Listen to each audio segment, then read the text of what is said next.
Hi guys, I am doctor Diwakar Rai, BA MS MIS Gandhinagar. आज हम लोग पढ़ेंगे कफ दोषा। कफ दोषा काफ़ी इंपॉर्टेंट है। त्रिदोषा में एक दोष जो है ना, ये इंपॉर्टेंट दोष है आपका, ठीक है, कफ दोषा। तो इसको हम अच्छे से समझेंगे क्योंकि इसका एग्जामिनल इंपॉर्टेंस तो है ही, साथ में साथ जो क्लिनिकल प्रैक्टिस होती है ना, उसमें भी इसकी बहुत ज़्यादा इंपॉर्टेंस है, ठीक है। और एज ए बेसिक आपको ये फर्स्ट ईयर में आपको इसे समझना होगा अच्छे से, ताकि आप आगे जो आने वाले ईयर है, सेकेंड ईयर, थर्ड ईयर और फोर्थ ईयर, इसमें अच्छे से आप यूज कर सको और पेशेंट पे आप अच्छे से अप्लाई कर सको, ठीक है। तो हम लोग शुरू करते हैं। कफ की निरुक्ति। कफ की निरुक्ति क्या होता है? केन जलेन फलती इति कफ। समझ में आ रहा है? केन जलेन, जलेन का मतलब जल होता है, वाटर। मतलब क्या होता है कि जो इंक्रीज करता है, ठीक है, जिसका इंक्रीज होता है, किसके कांटेक्ट में आने की वजह से, तो जलेन मतलब जल के कांटेक्ट में आने से जिसकी वृद्धि होती है उसको हम कफ बोलते हैं। क्लियर? उसको हम कफ बोलते हैं, ठीक है। मतलब केन जलेन फलती इति कफ, मतलब जल के कांटेक्ट में आने से जिसकी वृद्धि होती है उसको हम कफ बोलते हैं, ठीक है। अब इंटीमेट रिलेशन ऑफ कफ और वाटर के रिलेशंस को भी ये शो करता है, ठीक है। अब साइनोनिम्स ऑफ कफ, सलेस्मा और बलस, दो होता है, ठीक है। इन शॉर्ट का कहे, अगर इन शॉर्ट में अगर बोलना जाए तो दो मोलेकल जो का यूनियन होता है ना, उसको हम बोलते हैं कफ। बलस, बलस का मतलब होता है स्ट्रेंथ, वेट, जो रिलेटेड होता है किससे? Related with function of cough से, ठीक है।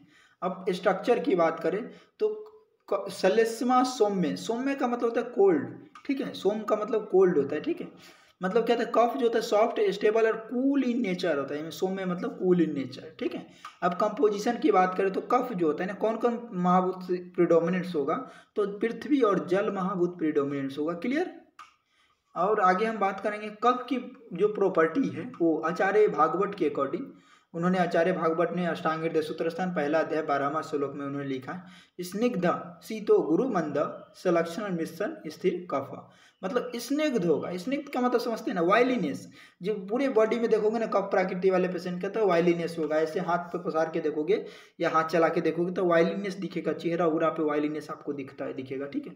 शीत, उनका बॉडी टच करके देखो तो कोल्ड बॉडी होगा, ठीक है, टच करने में। तो ये आपका स्पर्शन परीक्षा में गुरु होगा, उसका बॉडी जो होगा ना गुरु होगा, मतलब हेवी बॉडी होगा, मोटा होगा, ठीक है। और मंद, वो कोई भी काम एकदम स्लोली करेगा। सलक्षण होगा, ठीक है। मृत्सन होगा और स्थिर होगा, ठीक है। मतलब मृत्सन होगा, स्थिर और कफ, ये सब गुण हो गए इसके, ठीक है।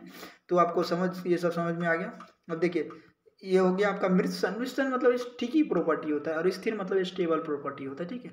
अलग अलग आचार्य के अकॉर्डिंग, ठीक है। तो श्लोक आपको सेकेंड और ईयर में पढ़ने हैं चाणक्य, तो यहाँ पे सिर्फ हम इसके बारे में जान लेते हैं। गुरु गुण होना चाहिए शीत, स्निग्ध, मंद, स्थिर, पिच्छील, मृदु, मृत्सन, स्थिर, मृदु, मधुर, सौकल्यम, विदा, लवन और श्वेत, ये सब गुण होता है चाणक्य के अकॉर्डिंग। सुश्रुत के अकॉर्डिंग क्या होता है? गुरु स्निग्ध, शीत, पिच्छिल, मंद, सलक्षण, मृत्सन, स्थिर, कफ, मधुर और अविदग्ध। अविदग्ध जो होता है ना, एक टाइप का अजेरना होता है, जो आप अपने पढ़े होंगे मात्रा शीति अध्याय में, ठीक है। उसके बाद स्निग्ध, गुरु, स्थिर, ये सब आचार्य भागवत के अकॉर्डिंग होता है। अब देखो कॉमन फंक्शन जो है ना, कफ का जो कॉमन फंक्शन है, मैं अगर पर्सनली पूछो तो मैं इस श्लोक को रेफर करूंगा आपको याद करने के लिए, क्योंकि आपको याद करना थोड़ा आसान होगा, ठीक है। लेकिन समझने के लिए तो दोनों समझ सकते हैं। तो संधि संश्लेषण, मतलब संधि संश्लेषण का मतलब क्या होता है? जो ज्वाइंट्स जो होती है ना, बोनी ज्वाइंट्स होती है, उसको स्टेबिलिटी प्रोवाइड करने का काम किसका होता है? तो कफ का होता है। संधि संश्लेषण, स्नेहन करना मतलब वाइलीनेस प्रोवाइड करता है। रोपन, जहाँ पे कैविटी होती है ना, उसको रूपन करता है। पूरन, फिल करता है। बल, स्ट्रेंथ प्रोवाइड करता है। और स्थैर्यकृत, स्थैर्यकृत का मतलब तो स्टेबिलिटी प्रोवाइड करना, ठीक है। श्लेष्मा, ये कफ होता है। पंचदा, पंचदा मतलब पांच। प्रविभक्ति उदक, प्रविभक्त उदक कर्मणा अनुग्रह करोति, मतलब विभक्त जल और प्रविभक्ता मतलब पृथ्वी, ठीक है। पृथ्वी और जल महाभूत प्रिडोमिनेंट होता है और इसका कर्म होता है, ठीक है। अब दूसरा श्लोक समझते हैं। श्लेष्मा, श्लेष्मा मतलब कफ हो गया। स्थिरत्व, स्थिरत्व मतलब स्टेबिलिटी प्रोवाइड करते हैं। आचार्य भागवत भी यही बात कहना चाहते हैं कि जो कफ होता है ना, वो स्टेबिलिटी प्रोवाइड करता है, चाहे वो बोन हो या ज्वाइंट्स हो वगैरह को। स्निग्ध, वाइलीनेस होता है, ठीक है। त्वक, स्निग्धत्व, संधि, बंध, क्षमा देवी, संधि को क्या होता है? ज्वाइंट्स को ना जोड़ने का काम करता है ये कफ। और क्षमा मतलब क्या होता है? फॉरगिवनेस प्रॉपर्टी होती है इसमें, ठीक है। ये ध्यान रखना है, ठीक है। उसके बाद हम बात करेंगे नेक्स्ट जो ये श्लोक ये हो गया आपका, ठीक है। अब अगर कोई पेशेंट्स आपके पास है जिसके क्या कफ वृद्धि का पेशेंट है, जैसे कफ वृद्धि वाले पेशेंट्स आपको मिलेंगे, तो देखोगे कि जो फॉलोइंग फंक्शन होगा, जैसे फ्लैसिडिटी होगा, प्रॉपर नूरिशमेंट नहीं होगा, अंडर नूरिशमेंट होगा, ठीक है, lethargic, potent, important, knowledge literacy, intelligence, ignorance and confusion, ये सब देखने को मिलेगा, ठीक है। अब बात करते हैं कॉमन साइट जो होता है ना कफ दोष का, कफ दोष का कॉमन साइट क्या होता है ये याद करिए, ये पूछा हुआ है कई बार एग्जाम में कि कॉमन साइट ऑफ कफ दोष बताइए। ऊरा कंठा सीरा, ऊरा ऊरा मतलब होता है चेस्ट, कंठ मतलब होता है क्या थ्रोट, और सीरा सीरा का मतलब हेड, कुलोम कुलोम का मतलब क्या होता है जो पेनक्रिएज, कुलोम परमाण्य, ठीक है, परमाण्य आमाशय क्या होता है जो परमाण्य और आमाशय स्टोमैक होता है, ठीक है, आमाशय मतलब स्टोमैक होता है, रस रस धातु में प्रेजेंट होता है, मेदो ध्रान च जीवा मतलब जो गंध जो होता है ना जो उसमें नोज में, ठीक है, और घ्राण घ्राण हो गया गंध जहाँ पे लेते हुए, जीवा जीवा मतलब टॉन्ग्यू में प्रेजेंट रहेगा, ठीक है, मेदो घ्राण का मतलब क्या हो गया नोज, ठीक है, और जीवा जीवा मतलब टॉन्गी हो गया, च कफस्य सूत्राम पूरा, ये कफ का स्थान हो गया, क्लियर। मेनली उरा प्रदेश में कफ का स्थान होता है, ठीक है। ये यहाँ पे ये सब है, पढ़ना हो तो पढ़ लीजिए, नहीं तो छोड़ सकते हैं, इतना ही काफ़ी है। श्लोक लिख के और सिर्फ एक्सप्लेन करना होता है। सब टाइप ऑफ कफ की बात करें तो ये तर्पक कफ होता है, क्या होता है तर्पक कफ होता है, ये हेड में प्रेजेंट रहता है। ब्रेन और स्पाइनल कॉर्ड में कौन प्रेजेंट रहता है, तर्पक कफ रहता है। पीजीए पीजीडी के क्वेश्चन उठा के देखो 2019 की, तो ये पूछा था कि right the side of the तर्पक कफ, तो उसमें ऑप्शन में ब्रेन स्पाइनल कॉर्ड दोनों था और both a and b none of these ऐसे ऑप्शन था, तो आपको ये दोनों मारने होंगे, ठीक है। बोधक कफ माउथ होता है, या जीवा, बोधक कफ क्या होता है रस जीवा में होती है, ठीक है। अवलंबक कफ चेस्ट में, ठीक है, और क्लेदा कफ आमाशय यानी स्टोमैक में होती है। श्लेषक कफ जहाँ पे ज्वाइंट्स होगी वहाँ पे होगा। चलिए अब एक एक को समझते हैं, ठीक है। क्लेदा कफ का ये श्लोक आपको याद रखना पड़ेगा। यस तत्वा आमाशय स्थित क्या होता है, सॉरी, यस तत्वा आमाशय स्थित मतलब आमाशय में जो स्थित रहता है, ठीक है, और जो क्लेदक करता है, जो क्लेदन करता है, ठीक, क्लेदक जो होता है कफ, ये क्लेदक कफ हो गया। ये सो अनुसंघात क्लेदनाथ, जो अन्न होता है, जो फूड सब्सटेंस होता है ना अन्न, उसको क्या करता है अनुसंघात मतलब उसको ब्रेक डाउन करने में हेल्प करते हैं, मॉइस्चर प्रोवाइड करता है, ठीक है, ताकि वो प्रॉपर्ली ब्रेक डाउन हो सके। आचार्य भागवत के अकॉर्डिंग क्लेदक कफ, वही से लोग याद करना है, नीचे वाला याद नहीं करना है, ठीक है। ये क्लेदक कफ का हो गया। क्लेदक कफ में क्या होता है जो वाटर वगैरह फ्लूइड प्रोवाइड कर देता है, जो क्या करता है फूड पार्टिकल को छोटे छोटे टुकड़े में तोड़ देता है। अब अवलंबक कफ की बात करें तो आपको याद रखना है अष्टांग हृदय सूत्र स्थान, ये जो अरुण दत्ता जो कमेंटेटर है उनकी कमेंट्री में दिया हुआ ये याद रखना है, ठीक है।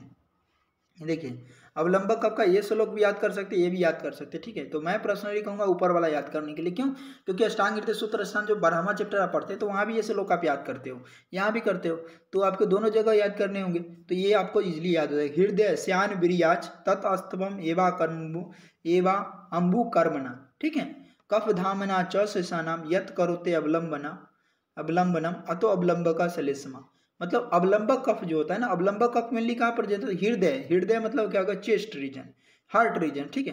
हृदय श्यान वीर्यज मतलब क्या होता है जो चेस्ट रीजन में और सपोर्ट करता है 3 एलिमेंट को, ठीक है। और अवलंबक, अवलंबक का मतलब होता है स्ट्रेंथ प्रोवाइड करना, अवलंबन मतलब क्या होता है स्ट्रेंथ प्रोवाइड करता है, ठीक है। अब बात करते हैं स्ट्रेंथ के प्रोवाइड करता है सारे ऑर्गन को, ठीक है। तिर्यक, तिर्यक में 3 ऑर्गन डिलीट होते हैं, कौन कौन ऑर्गन होते हैं तिर्यक में, तो आप बात करो 3 ऑर्गन कौन कौन होते हैं, तो देखिए 3 ऑर्गन हार्ट, लंग्स और मीडिया स्टम, तीनों को ये सपोर्ट करने का काम करता है अवलंबक कफ, ठीक है। क्योंकि यहाँ पे जो मॉइस्चर होता है तो फ्लेक्सिबिलिटी अच्छे से वो प्रॉपर मूव कर सके, ऐसा मतलब ये फंक्शन करता है। हार्ट और लंग्स क्या होता है अपना ड्यूटी जो होता है बर्थ टू डेथ तक मतलब मृत्यु जन्म से मृत्यु तक के अपना फंक्शन प्रोवाइड करते रहता है, और मूवमेंट या बियर टीयर से वगैरह मैक्सिमम होता है। इन सब मैक्सिमम बियर और टीयर को मिनिमाइज कौन करता है, तो ये अवलंबक कफ करता है, ठीक है। इसीलिए अवलंबक कफ चेस्ट रीजन में होता है, किसी उदक कर्म करता है, हाइड्रेशन करता है, क्लेदन करता है, तर्पण करता है, ठीक है, और पूरन करता है, ये सब इसके फंक्शन हो गए, ठीक है। कुछ स्कॉलर जैसे आचार्य डलहन का ये मानना है कि तिर्यक मीन्स होता है joints of head and both arm, ऐसा मानना है आचार्य डलहन का, ठीक है। अवलंबक कफ क्या होता है स्ट्रेंथ देता है एक पूरे बॉडी को, ठीक है। अरुण दत्ता हेमाद्री का भी एक अलग अपना थॉट है कि ये जो प्रेजेंट होता है कहाँ पे पृष्ठधारा यानी सेक्रोकोक्सियल रीजन में भी ये प्रेजेंट होता है, ऐसा उनका मानना है, ठीक है। बोधक कफ, बोधक कफ में आपको पहला श्लोक याद रखना है, कौन? रस बोधनात्, जो रस को बोधन करता हो, यानी कि रस को बोधन करने का काम करता हो, मीन्स बोधन का मतलब अंडरस्टैंड और रस का मतलब टेस्ट, यानी टेस्ट का जो बोधन करता हो वो बोध को रसना स्थायी, और जो रस में रहता हो, ठीक है, रस में रहने का मतलब क्या, जो टॉन्ग्यू के साइड पे रहता हो, ये आपका बोधक कफ हो गया। जो जितने टाइप के जो टेस्ट परसीव करते हैं, मधुरम, लवण, कटु, तिक्त, कसाय, ये सब किसका फंक्शन है? तो ये बोधक कफ का है। उसके बाद श्लेषक कफ। श्लेषक कफ क्या है? संधि संश्लेषात श्लेषक संधिसु स्थित, मतलब संधि संश्लेषात, संधि मतलब संधि वर्ड का मतलब क्या होता है? ज्वाइंट्स। अब ये ज्वाइंट्स पूरे बॉडी के कोई भी ज्वाइंट्स हो सकता है, ठीक है, जैसे नी ज्वाइंट, रिस्ट ज्वाइंट वगैरह ये सब हो सकता है। आयुर्वेद में मानना है कि जो संधि का मतलब होता है union of two element, bone, tendon, muscle, ये सब हो गया, ठीक है। अब अनकिस जो सब्सटेंस होता है ना ज्वाइंट्स के बीच में, उसको बोलते हैं हम क्या? श्लेषक कफ बोलते हैं। क्या बोलते हैं दोस्त? श्लेषक कफ बोलते हैं, ठीक है। अब बात करते हैं क्या? तर्पक कफ। तर्पक कफ क्या होता है? शीर संस्थो अक्ष तर्पणात् तर्पक, मतलब शीर में रहता है, हेड में प्रेजेंट रहता है तर्पक कफ, ब्रेन और स्पाइनल कॉर्ड में, जो पीजी में पूछे गए हैं, ठीक है। और क्या करता है, इसका फंक्शन क्या होता है? तर्पक कफ क्या होता है? नूरिश में तर्पण करना, मतलब क्या होता है? शीर संस्थो अक्ष तर्पणात् तर्पक, मतलब क्या? तर्पक कफ नूरिशमेंट प्रोवाइड करता है और प्रोटेक्शन प्रोवाइड करता है ब्रेन और स्पाइनल कॉर्ड को, ठीक है। हालांकि आचार्यों ने स्पाइनल कॉर्ड या ऐसी बात नहीं की है। इसका मेन फंक्शन क्या होता है? तर्पक कफ कंट्रोल करता है बात की एक्टिविटी को, एक्टिविटी जो ब्रेन में होता है, और ये नूरिशमेंट प्रोवाइड करता है ब्रेन के पार्ट को, ठीक है। अब पैथोलॉजी ऑफ कफ की दो होते हैं, हाइपर स्टेट और हाइपो स्टेट, मतलब कफ वृद्धि और कफ क्षय। तो कफ वृद्धि के केस में क्या होगा? श्लेष्मा अग्नि सदन परसेक काल से गौरवम श्वेते शैत्य सल्थांगत्वम श्वासकाश अति निंद्रता, मतलब इस सलों को समझते। श्लेष्मा, श्लेष्मा मतलब कफ, कफ का काम क्या था? अग्नि सदन, मतलब अग्नि का सदन, मतलब अग्नि मंद करना, मतलब क्या था? प्रॉपर डाइजेशन नहीं होना, ठीक है। प्रसेक, प्रसेक हो गया, और गौरवम, कालस, प्रसेक कालस से गौरवम मतलब हेवीनेस होगा बॉडी में, ठीक है। श्वेत्य मतलब व्हाइटनेस हो जाएगा, शैत्य, शैत्य, श्वेत्य शैत्य मतलब क्या? तो व्हाइटनेस डिस्कलरेशन हो जाएगा, ठीक है। और सल्थांगत्व, अंग जो होगा ना बॉडी का जो पार्ट्स होगा उसमें क्या होगा? हेवीनेस हो जाएगा। और श्वास, श्वास मतलब रेस्पिरेटरी डिसऑर्डर जो हो गया वो, जैसे अस्थमा, ब्रोंकियल अस्थमा वगैरह हो गया। काश, काश का मतलब कफ हो गया। और अति निंद्रता, पेशेंट को बहुत ज्यादा निंद्रता आएगी, नींद आएगी, ठीक है। मतलब अग्निसंदन, देखिए यहाँ पे सबको एक्सप्लेन किया है बुक में, मतलब अग्नि मंद हो जाएगा, मतलब भूख भूख नहीं लगेगा, प्रॉपर डाइजेशन होगा, कंस्टिपेशन ये सब होगा। इसके प्रसेक मतलब क्या होता है? एक्सेस सेलिब्रेशन, मतलब क्लेदा कफ क्या होता है? कि विजिएशन की वजह से क्या होगा? एक्सेस सेलिब्रेशन होगा पेशेंट में, ठीक है। उसके बाद आलस का, आलस का मतलब क्या होता है? लेथार्जी, बॉडी हाई, ज्यादा ज्यादा वजन हो जाएगा तो लेथार्जी लगेगा। गौरवम, गौरवम क्या होता है? कफ के वृद्धि की वजह से बॉडी पूरा हेवियर्स हो जाएगा। श्वेत्य, श्वेत्य मतलब क्या होता है? व्हाइटिश कलर और पेलिनेस हो जाएगा, ठीक है। और सल्थांगत्व मतलब लेग्जिविटी यानी फ्लैबीनेस हो जाएगा, मतलब बॉडी में, पूरे बॉडी का पार्ट में क्या होता है? हेवीनेस हो जाएगा। श्वास मतलब ब्रेथलेसनेस, मतलब सांस लेने में थोड़ा सांस से रिलेटेड डिसऑर्डर हो जाएगा, ठीक है। काश, काश का मतलब क्या होता है? नेचुरल रिफ्लेक्स जो होता है ना, ऑब्स्ट्रक्शन वगैरह को रिमूव करेगा। अति निंद्रता, ड्रोनीनेस मतलब क्या होता है? कफ की वृद्धि की वजह से क्या हो जाएगा? ज्यादा नींद आएगी पेशेंट्स को, ठीक है, या फिर पर्सन्स को। कफ क्षय के केस में क्या होता है? ये सब हाइपो एक्टिव, ठीक है। कफो भ्रम सलेस्म संयाना शून्यत्वम हृदय दरद बदबम सलद संधिता, मतलब क्या होता है? भ्रम, कफ के क्षय की वजह से क्या होता है? भ्रम होगा। भ्रम का मतलब गिडीनेस, गिडीनेस का मतलब क्या होता है? अगर तर्पक कफ क्या अमाउंट अगर घट गया तो उसकी वजह से क्या होता है? ब्रेन अच्छा से प्रॉपर वर्क नहीं करेगा, ब्रेन को नरिशमेंट नहीं मिलेगा, तो ब्रेन क्या होगा? गिडीनेस फील होगा पेशेंट्स को। सलेस्मा, सलेस्मा सयाना शून्यत्व, जितने भी ज्वाइंट से बॉडी के वहां पे जो कैविटी है उसमें जो कफ का अमाउंट घट जाएगा तो उसको हम शून्यत्व बोलते हैं। हृदय द्रवम मतलब हार्ट रिलेटेड डिसऑर्डर हो जाएगा। सलत संधिता, और क्या होगा? संधि क्या हो जाए? सलत संधिता मतलब क्या होता है? Heaviness due to deficiency of heavy अनकॉन्सिक्यूशनस सब्सटेंस की वजह से, यानी श्लेषक कफ की कमी की वजह से क्या होता है? ज्वाइंट्स वगैरह सब वीक हो जाएगा। अब प्रिंसिपल ऑफ ट्रीटमेंट की बात करें तो फिर वही बात है, कफ वृद्धि और क्षय का ध्यान रखना है। पहले तो आपको ये पता करना हो कफ वृद्धि या क्षय। अगर पेशेंट का कफ क्षय हो गया तो उसको अनकॉन्सिक्यूशनस और गुरु आहार देना होगा, ठीक है, जैसे कि गिंजर, गार्लिक, स्पाइसी फूड, ठीक है, चित्रक आदि देना होगा, चित्रक आदि चूर्ण देना होगा, हिंगवाष्टक चूर्ण देना होगा, भल्लातक क्षार चूर्ण देना होगा, त्रिफला गुगुल देना होगा। अगर क्षय का केसेस आ गया पेशेंट्स को, ठीक है, अब क्या होगा? पेशेंट्स को एक्सरसाइज कम कराना होगा, fatty substance, no fatty food, no cold drinks वगैरह देना होगा, ठीक है। और ये सब सब्सटेंस अगर दोगे पेशेंट्स को तो फूड स्टेबलाइजेशन अच्छे से होगा और जो कफ का क्षय है वो ठीक हो जाएगा, ठीक है। ये वीडियो अगर आपको अच्छा लगा हो तो इसे लाइक एंड शेयर कीजिए। यहीं पे आपका ये चैप्टर कंप्लीट होता है। Thank you.